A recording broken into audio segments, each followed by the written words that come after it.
भक्तों जय श्री राम। तो भक्तों, एक रोचक कहानी छोटी सी लेकर आपके सामने आए हैं। आपने रामचरितमानस में जटायु और उनके भाई संपाति का नाम सुना होगा। तो इन दोनों भाई की कहानी मैं आपको छोटी सी एक बताता हूँ कि दरअसल प्रजापति कश्यप की पत्नी वनिता के 2 पुत्र हुए और उनके पुत्र का नाम था गरुड़ और अरुण। गरुड़ तो भगवान विष्णु की शरण में चले गए और अरुण जो है वो सूर्य के सारथी बन गए। तो और अरुण के ही 2 पुत्र हुए, जटायु और संपाति। ये अरुण के 2 पुत्र हैं। तो बचपन काल में दोनों भाई आपस में खेल रहे थे, तो विचार आया कि सूर्य को चल के देखते हैं नज़दीक से। दोनों भाई आकाश को उड़ गए और जटायु संपाति दोनों बराबर में उड़ते गए। जब सूर्य के नज़दीक आए तो जटायु की जो है पंख में बहुत गर्म लगा कि भाई मैं तो आगे नहीं जा सकता, सूर्य का बहुत तेज है और हमारे पंख जल जाएंगे। तो जटायु तो वहीं से वापस आ गए, लेकिन संपाति थोड़ा घमंडी टाइप का था। बोला मैं तो वहाँ जा कर के ही वापस आऊँगा। संपाति उड़ता गया, बिल्कुल सूर्य के निकट जब गया हो तो उसके पंख जल गए, और जब पंख जल गया तो वो नीचे गिर पड़ा। तो जिस समय राम काल में जब तो वहाँ पे चंद्र नामक मुनि थे, उन्होंने संपाति का उपचार किया और उपचार करके उनका जो है वहीं समुद्र के किनारे उनको जो है स्थान दिया कि यहाँ आप रहो। और उनका लड़का था संपाति का सुपास्त्र, तो वो जो है संपाति को भोजन पानी जो है ला के डेली देता था। एक दिन जब सीता का खोज लगाने हनुमान, जामवंत, अंगद सब जा रहे थे, तो अचानक संपाति दिखाई पड़ा।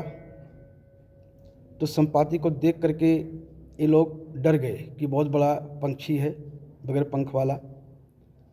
और संपाति बहुत दिन से भूखा इसलिए था कि सुपास्त्र उसका लड़का जो है भोजन लाने गया था, लेकिन उन्होंने रास्ते में देखा कि एक काला आदमी विमान में बैठ करके सीता माता को जो है हरण करके ले जा रहा है, और सीता विलाप कर रही है, हे लक्ष्मण, हे राम।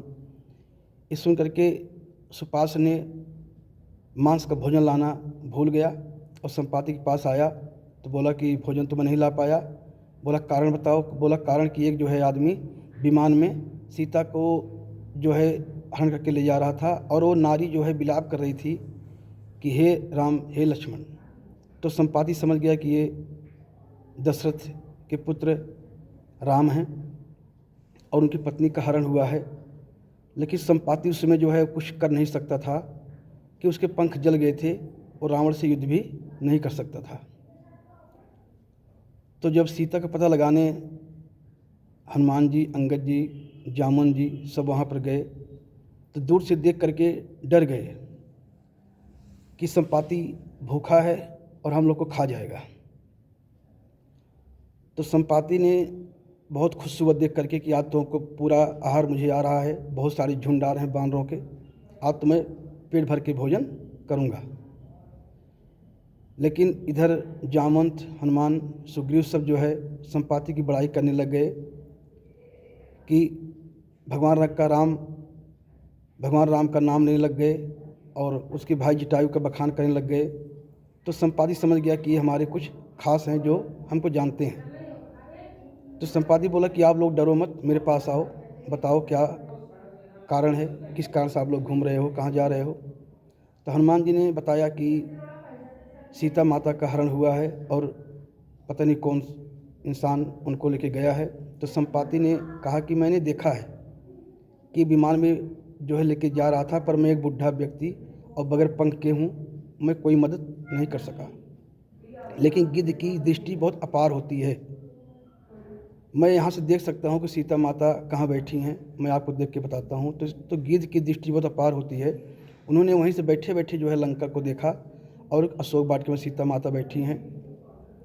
तो संपाति को चंद्रमा मुनि ने जो है बताया भी था कि जब तुम्हें बंदरों से मुलाकात होगी और बंदर तुम्हें जो है उठा करके पानी पिलाएंगे, तब तुम्हारे नए पंख आ जाएंगे। तो संपाति समझ गया कि अब हमारे नए पंख आ जाएंगे।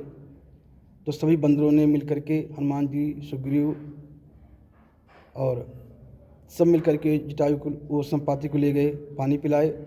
पानी पिला करके उनको नए पंख आ गए। तो वहीं पे जो है संपाति का नया पंख आता है और वही रास्ता बताते हैं संपाति की लंका यहाँ से कैसे जाना है, कैसे क्या करना है।